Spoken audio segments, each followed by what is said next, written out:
In December 1965, the residents of the town of Kecksburg, Pennsylvania, noticed a strange object falling into the local forest. Immediately, they headed to the crash site. Cautiously making their way through the woods, they soon discovered an object emitting a flickering light. Up close, it resembled a bronze bell, and its surface bore strange inscriptions reminiscent of hieroglyphs. Several hours later, the area was cordoned off by the military, who stated that the incident pertained to national security. Questions about the object's origin and its true nature began to arise. Could it have been a spacecraft from aliens? These events became part of a broader discussion about UFOs, facts and fabrications, as well as the scientific perspective on this mysterious phenomenon. In folk history circles, such incidents create a stir, becoming phenomena of mass culture. One of the most famous cases was the crash of a flying saucer in New Mexico near Roswell. Had it not been for this crash, the town with a population of 50,000 would never have become so famous. Today, Roswell attracts numerous tourists eager to see the place where, it is claimed, UFOs fly.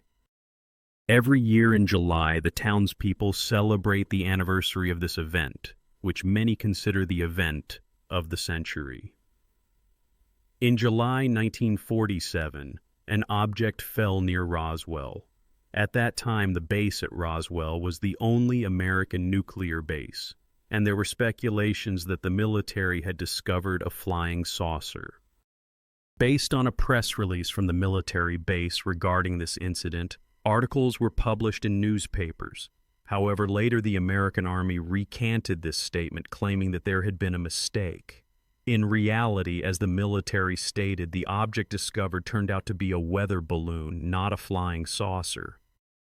This story did not develop further until the end of the 70s. At that time, one of the main witnesses, Major Jesse Marcel, who was at the Brazel field and personally examined the wreckage, stated that the military indeed discovered an extraterrestrial craft in Roswell. He claimed that the American Army had concealed the truth for 30 years. After this, other witnesses began to speak about the incident, whose testimonies could be more or less trusted. Information about Roswell quickly spread across the country and then around the world. Today, this story has become something of a myth, in which it is difficult to draw a clear line between true and fabricated facts. Statements made many years later presented the events in a completely different light than described by newspapers in the late 40s. According to the new version, in 1947, 2 flying saucers crashed in the desert near Roswell. One of them exploded in the air over the Brazel field, where debris was subsequently found, while the second landed on the St. Augustine Plains. According to testimonies, at the site of the second crash, the military discovered an almost undamaged spacecraft and the bodies of 4 to 6 humanoids. However, this story had 2 versions regarding how events unfolded. On one hand, witnesses spoke of debris found in the Brazel field. These statements were corroborated by official documents. For instance, Major Jesse Marcel gave an interview in 1970 in which he stated that the found debris did not burn or tear. If this lightweight material resembling foil was squeezed in a hand, it would return to its original shape. According to Marcel, before showing the debris to the press, it was replaced with the remains of a weather balloon. On the other hand, there were claims that the military discovered a spacecraft with the bodies of alien pilots, but, as a rule, these statements did not come from the first witnesses. In 1947, one of the most famous UFO crashes occurred, and its consequences continue to provoke interest and debate to this day. 2 weeks after Kenneth Arnold observed unidentified flying objects in the sky, an object, likely a disk, fell in the New Mexico desert.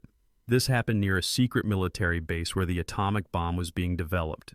The military quickly removed this object from the crash site, as the Roswell base housed the only atomic bomb in the world at that time. When the military discovered the fallen object, they released an official press release claiming that they had found a flying saucer. However, they were soon forced to retract this statement, which became an established historical fact. At that time, rumors frequently circulated in the press that a flying saucer with the bodies of deceased aliens had been found somewhere, but these were merely rumors. It is possible that there were similar fabricated statements regarding the Roswell case, complicating the understanding of where the truth lay and where the mystification began. The case was closed and not mentioned again until 1973, when it caught the interest of Stanton Friedman. He gathered all available documents and compiled a more or less complete and plausible report. However, one cannot be 100% certain that everything Friedman described is true. Some facts raise doubts, and proponents of the conspiracy theory have exaggerated and embellished the data regarding this case. It is likely that the Roswell incident appears differently than it is being presented. Nevertheless, the crash of a flying object did indeed occur. There are two versions of events related to the incident in Roswell. One of them concerns the first alleged crash site to which Jesse Marcel was dispatched. There, a strange material was found, the properties of which were unique for that time. The fragments resembled aluminum foil, which did not tear and regained its shape after being compressed. This was testified to by several eyewitnesses, including farmer Mac Brazel, who discovered the wreckage, as well as Jesse Marcel, his wife and son, to whom he showed the fragments before taking them to the base, and the sheriff of Roswell. According to the second version, the alien spacecraft crashed, struck the Earth, but was able to take off again and fly a little further before ultimately crashing. It was at this location that the ship with the bodies of extraterrestrials on board was discovered. This explains why the Roswell case was classified. It is possible that we may never learn the whole truth about the crash of the flying saucer in Roswell.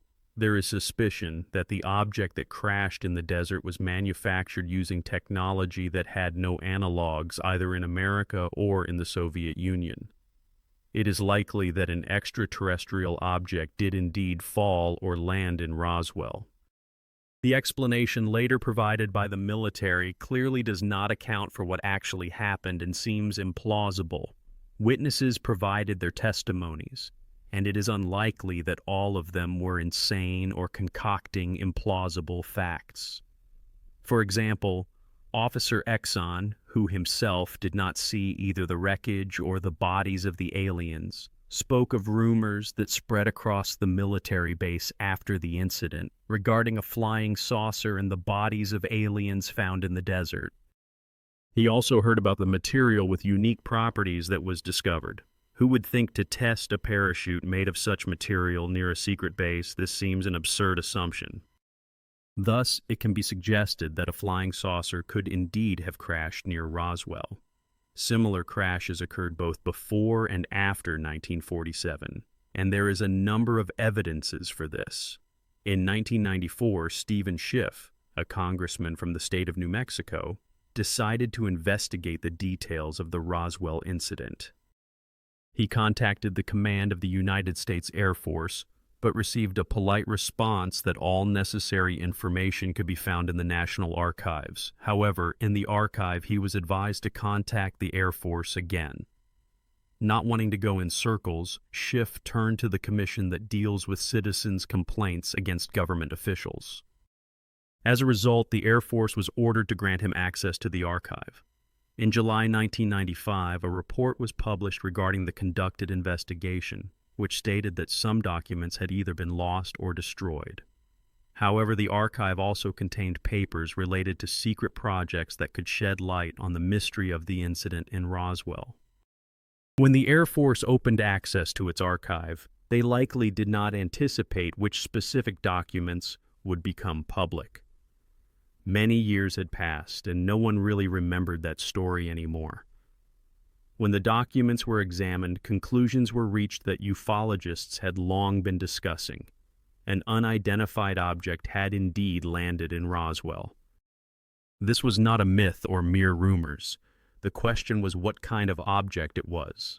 At that time, the Cold War was ongoing, and the main enemy of the United States was not a Martian, but the Soviet Union. The military was trying in every possible way to monitor the actions of the Russians, paying special attention to the development of nuclear technologies. The United States was in an intensified arms race. In case the Russians dropped an atomic bomb, the American military launched sensors into the upper layers of the atmosphere that were supposed to immediately detect the moment of the explosion. It is likely that the incident in Roswell was related to this project. According to some experts, this project provides a quite acceptable explanation for what kind of object landed in Roswell. The military launched a whole chain of probes into the air, several hundred meters long, to which measuring instruments were attached. This operation was highly classified. The probes were launched into the upper layers of the atmosphere for measurements, after which they fell into the desert. It seems that the farmer who discovered the debris in his field found only pieces of the probes, but assumed that they were the wreckage of a spacecraft, even though he had not seen the actual craft. He reported the find to the military base in Roswell, where they were unaware of the atmospheric research program being conducted at the Alamogordo base. When the military discovered the debris, they concluded that the fallen object was one of those flying saucers that had been so widely discussed in those years. Others picked up on this version. While the commission was working on the report, the Air Force decided to publish its own report. According to this document, which spanned 1,000 pages, the flying saucers had come from a planet called Mogul. In the first report, the incident in Roswell was explained by stating that a top-secret probe named Mogul had fallen in the desert.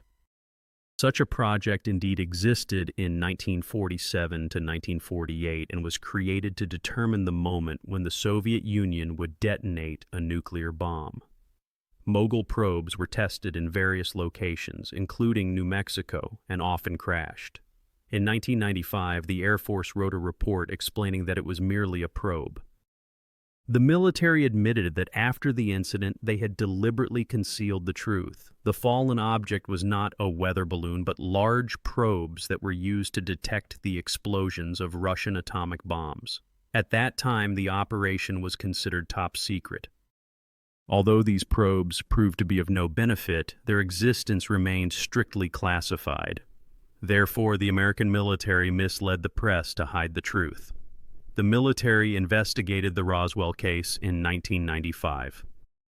Captain McAndrew, one of the authors of the report, discovered that an intelligence and surveillance program targeting the Russians was underway at that time. The operation was classified, but by 1995 it no longer made sense to keep it hidden. In the 1960s, the military did not discuss the incident, and when it was brought back to light in the 1980s, the project had long been closed. Everyone had forgotten about it, and no one saw the point in digging through the archives. A skeptical researcher notes, "I think we all slightly overestimate the capabilities of our government, whether in the United States, France, Canada, or any other country. We believe that our government is always aware of everything, but government structures no longer have any idea what their predecessors were doing 30 years ago. As a result, it was necessary to pull up the archives, and the outcome of the investigation was published in a report spanning 1,000 pages. However, the report itself was not that voluminous, as a large portion of the document consisted of various appendices and documents from that time. Almost 2/3 of this enormous report comprised technical details of the Mogul project. The report described minute details that could interest any researcher. After studying the report, one could confidently write a paper on this topic. However, it provided a clear indication that the best military experts working at the Roswell base at that time bore some resemblance to General Jack D. Ripper from the film Dr. Strangelove. According to the report from the United States Air Force, the opinions of the military at that time could not be trusted. The document emphasized that the military could not determine that the technology used to create the object was entirely earthly. Any farmer would immediately understand that this object was made by humans, not aliens. The photographs and diagrams of the Mogul project featured ordinary materials. Although the project itself was classified, its technologies corresponded to the level of 1947 and had nothing unique about them. Essentially, according to this report, the officers investigating the incident were incompetent. In 1997, the United States Air Force exhibited suspicious zeal and released a second report titled Roswell Case Closed. It clearly indicated that the military wanted to put an end to the rumors that a flying saucer with alien bodies had been discovered. However, this was apparently forgotten in the 1995 report. The first Air Force report did not address the topic of alien bodies, which had been fueled by various rumors. Therefore, in 1997, they released another report that considered the facts overlooked in the first document. The military claimed that the rumors about found bodies arose after a parachutist dummy was discovered. When testing new parachutes and safety systems for military aircraft, dummies were sometimes used, but these tests were conducted in the 1950s, not the 1940s. Nevertheless, the Air Force presented exactly such an explanation. As people continued to ask questions about the bodies of the discovered aliens, the military decided to put an end to these rumors in their second report. They needed to somehow explain the second crash. As for the first, they convinced everyone that it was a probe from the Mogul project. Regarding the second, they stated, "Well, these people, the witnesses, may have been mistaken." According to the military, all witnesses seemed to have clear memory issues, as they could not accurately name the time when everything happened. According to the report, they likely confused events that took place in Roswell between 1947 and 1964, when test flights occurred, which they likely mistakenly took for the incident. As a result, a story about the second crash was concocted based on data relating to different times and places. The United States Air Force asserted that the incident near Roswell had nothing to do with aliens from outer space. The alleged crashes and found bodies of aliens actually testified to tests of military technology conducted in the desert near Roswell from 1947 to 1965. However, this explanation seemed unlikely to many. The military released the first report, and then a second one titled Roswell. Case closed. According to some experts, they did everything possible to gather information and present their vision of the events in Roswell to the public. However, some documents went missing, which, according to them, should not raise suspicions. Bureaucratic archives are vast, and it is not surprising that some documents get lost. One commentator noted, "Sometimes I myself cannot remember where I put something a week ago." However, he added that it is not worth looking for imaginary culprits in the disappearance of documents, especially considering that more than half a century has passed since those events. The only thing that, in his opinion, the military should not have done was to claim that aliens could have been mistaken for dummies used for testing parachutes and airplanes. "I think the dummies have nothing to do with it," he emphasized, pointing out that they began to be used later and that it is difficult to confuse a dummy with a dead alien. There was also a theory about mogul balloons, but it also raised doubts. "In my opinion, it is quite doubtful that the commanders of a military base that houses an atomic bomb could confuse a balloon with a flying saucer," he asserted. The mogul balloon consisted of 25 balloons connected by ropes and essentially represented a pile of inflatable balloons. "No one would confuse them with a flying saucer," he added, emphasizing that the best military personnel worked at the base. If the military truly made a mistake or were unsure, the question arises, why present false testimony to the press? The behavior from that side is inexplicable, he noted.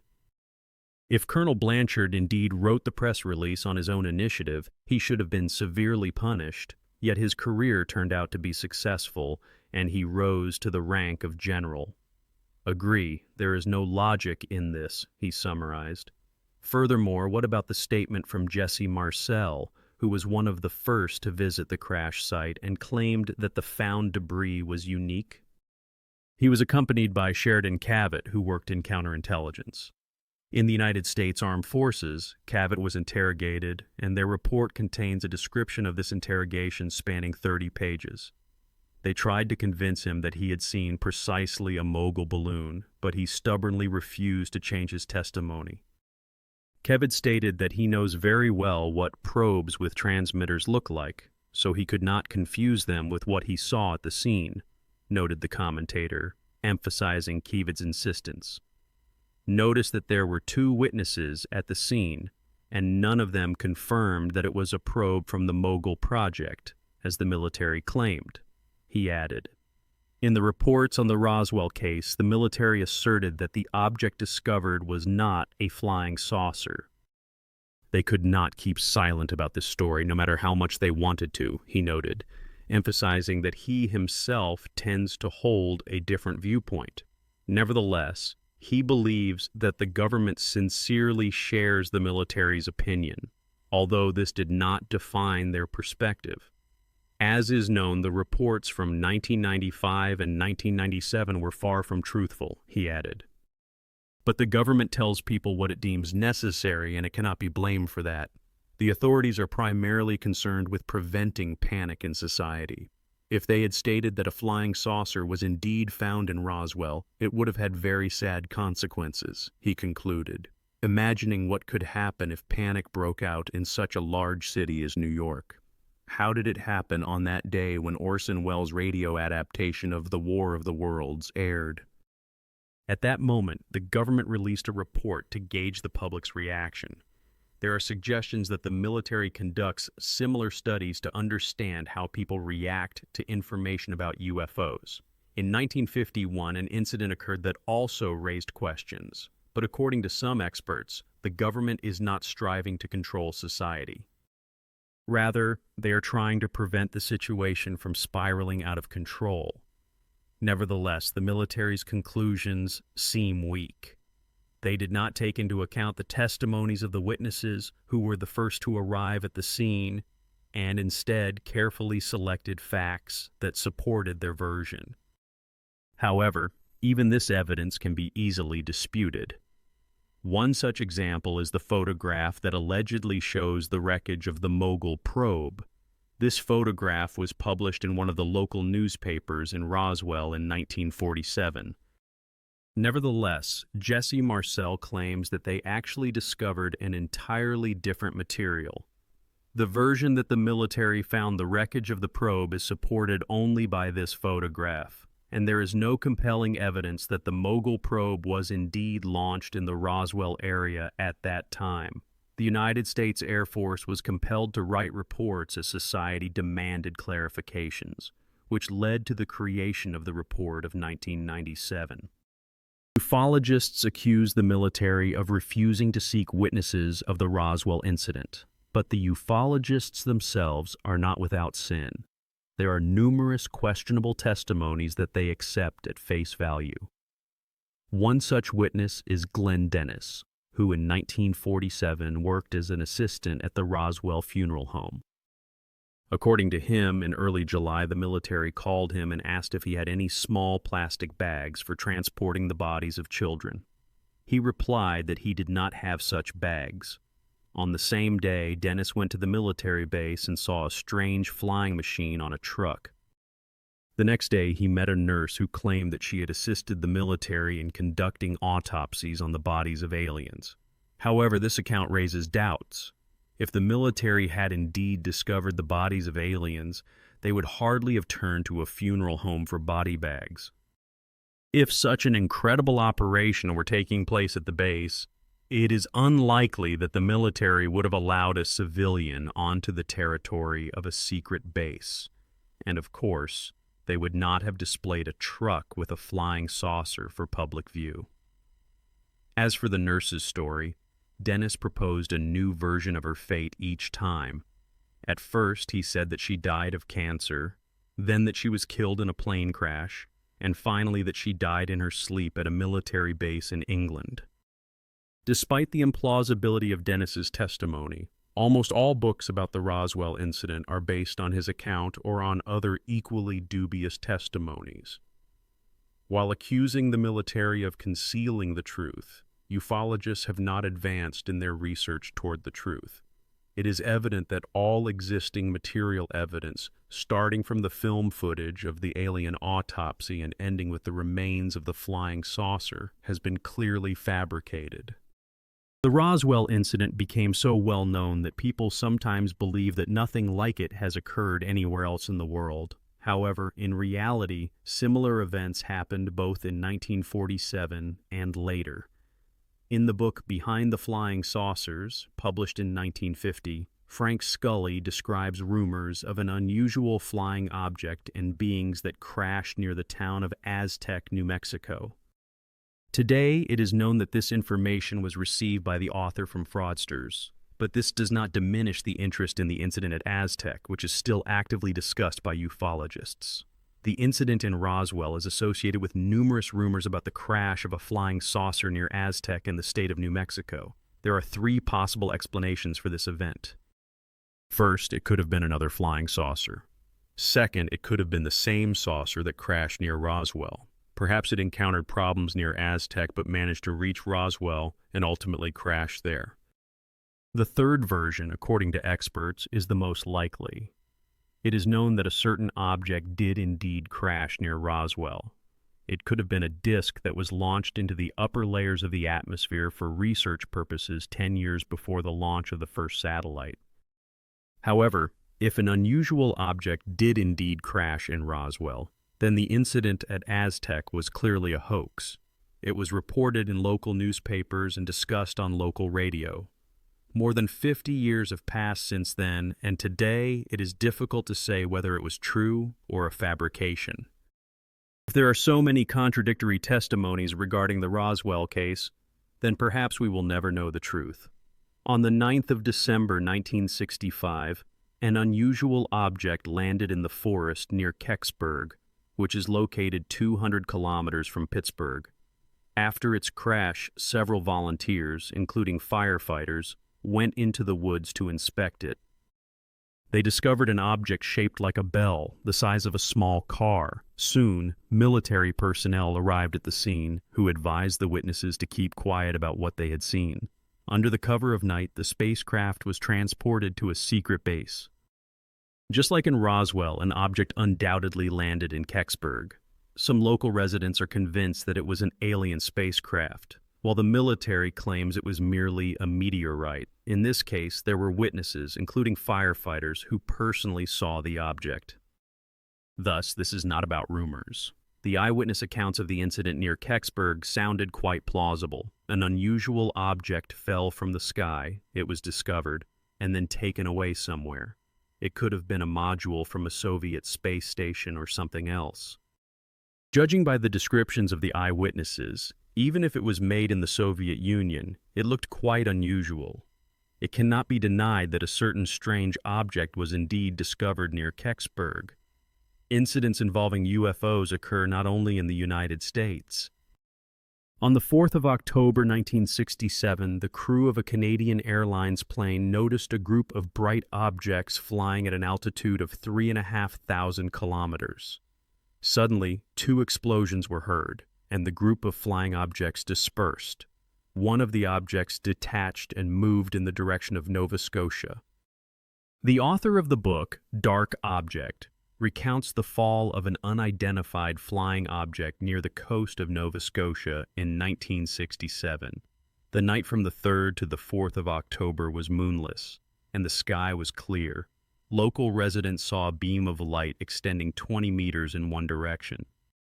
5 boats set out towards the mysterious source of light, sailing west along the bay, and then turned at a 45-degree angle. Suddenly, the object fell into the water, and everyone saw a bright flash of light and heard the sound of a strong explosion.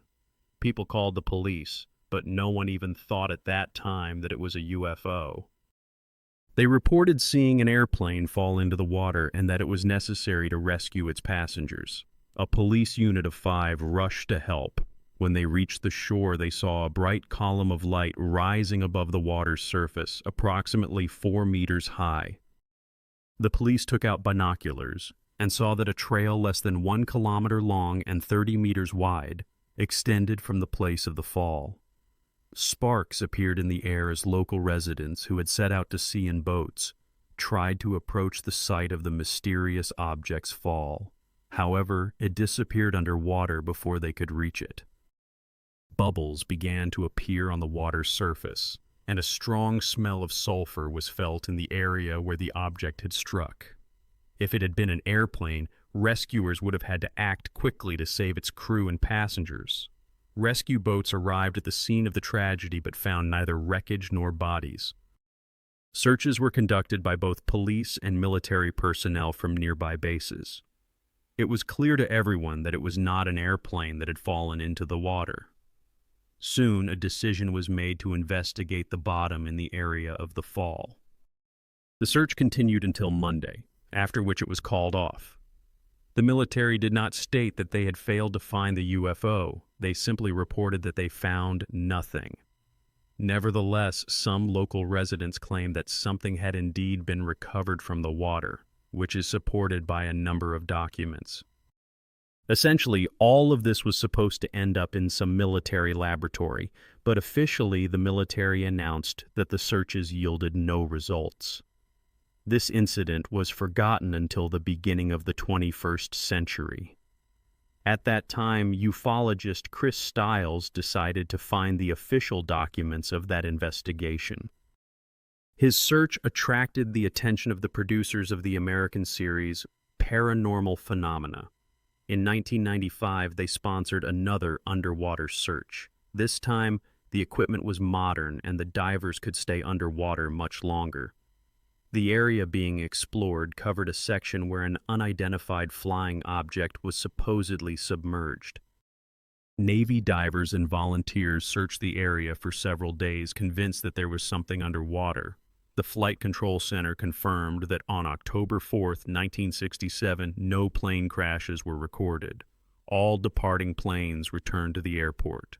In 1967, there was no opportunity to conduct serious research of the seabed. Most likely, only a few divers with flashlights went underwater at that time, unable to see beyond a few meters. Thanks to modern technologies, the military thoroughly examined the bottom, trying to find any signs of an unidentified object, but nothing unusual was found.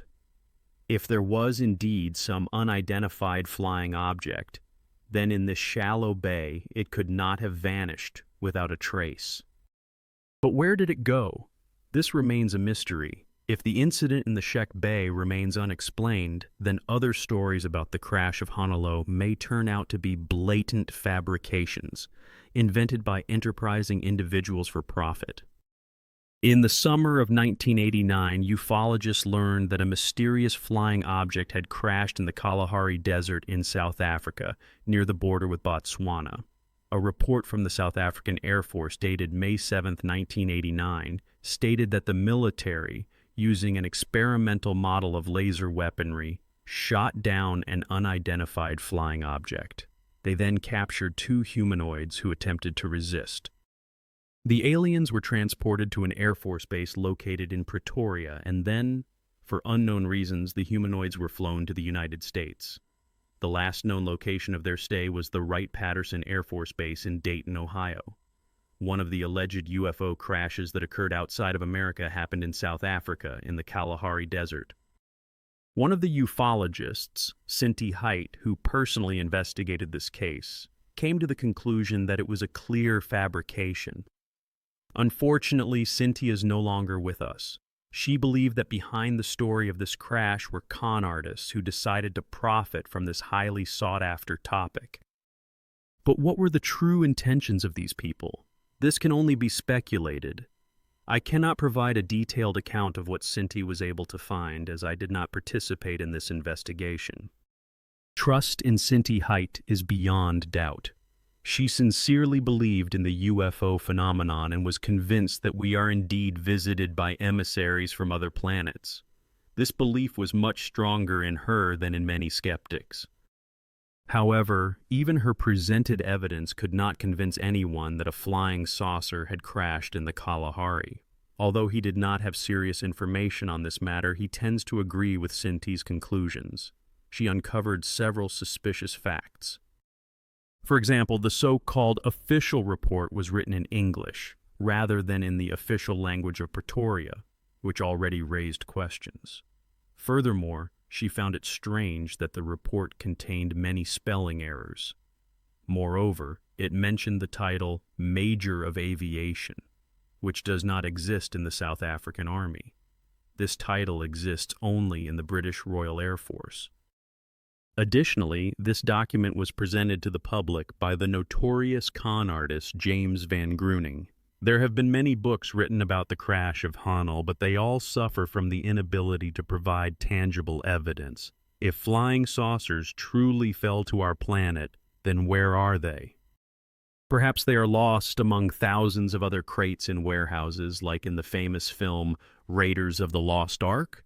And where are the bodies of the aliens found in Roswell? If so many crashes occurred, the Army would not have been able to remove all evidence from the scene without a trace. It is hard to believe that over all these years, not a single military personnel attempted to photograph or film one of the crashed flying saucers. People secretly film executions, murders, scenes of rape, nuclear bomb tests, genetic experiments, yet no one has yet captured a crashed flying saucer on camera. There are claims that the absence of evidence does not necessarily mean that the phenomenon does not exist. However, over all these years, no irrefutable evidence of unidentified flying object crashes has been found. Perhaps for those who believe in the UFO phenomenon, these words will serve as a consolation. In the next part of the program, the conversation about the mysterious phenomenon of UFOs will continue, and an attempt will be made to look into the future.